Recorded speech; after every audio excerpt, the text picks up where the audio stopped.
هتك عرض طفل لا يتجاوز عمره 6 سنوات.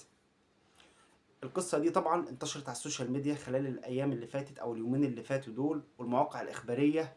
والموضوع طبعا صعب جدا إنسانيا ونفسيا ومن كل المقاييس. طبعا قانون العقوبات كان واضح وصريح جدا في القصة دي.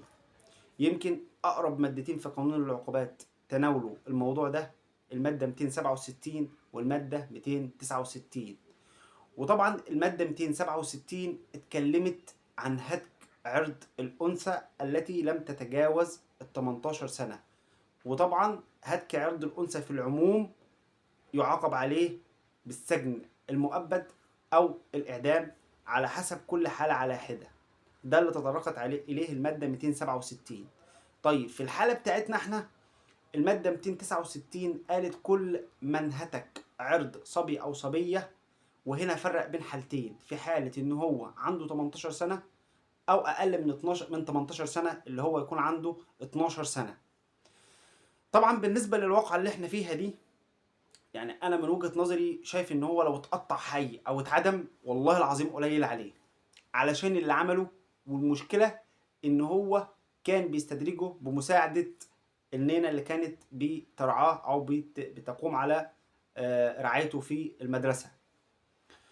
المادة 269 قالت إن كل من هتك عرض صبي أو صبية، وطبعا فرقت في حالة إن هو 18 سنة، أقل من 18 سنة أو 18 سنة فما أقل، فيعاقب بالسجن. طيب لو كان هو أقل من 12 سنة ففي الحالة دي بيعاقب بالسجن المشدد الذي لا يقل عن 7 سنوات. ولكن لو القاضي احتسب إنه هو من الأشخاص، وهو فعلا من الأشخاص المكلفين بمراعاته أو بملاحظته أو ليه عليهم سلطة إن هو يسمع كلامهم، فأكيد العقوبة هتختلف والحد الأقصى للعقوبة هيزيد.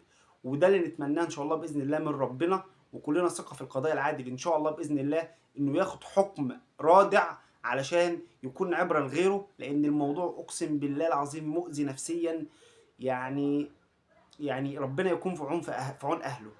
ولكن يا جماعة لازم ناخد بالنا من حتة مهمة جدا.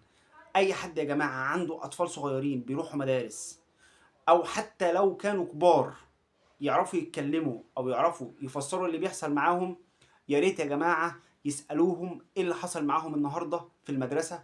ولو في حد حاول يقرب من هدومهم أو ياخد سندوتشاتهم أو يضربهم أو يمارس عليهم أي نوع من أنواع التهديد أو الابتزاز أيا كان نوعه، يا جماعة أولادكم أمانة في رقبتكم. فياريت يا جماعة ناخد بالنا من الحتة دي كويس جدا، وربنا يحفظنا ويحفظ ولادنا كلنا يا رب.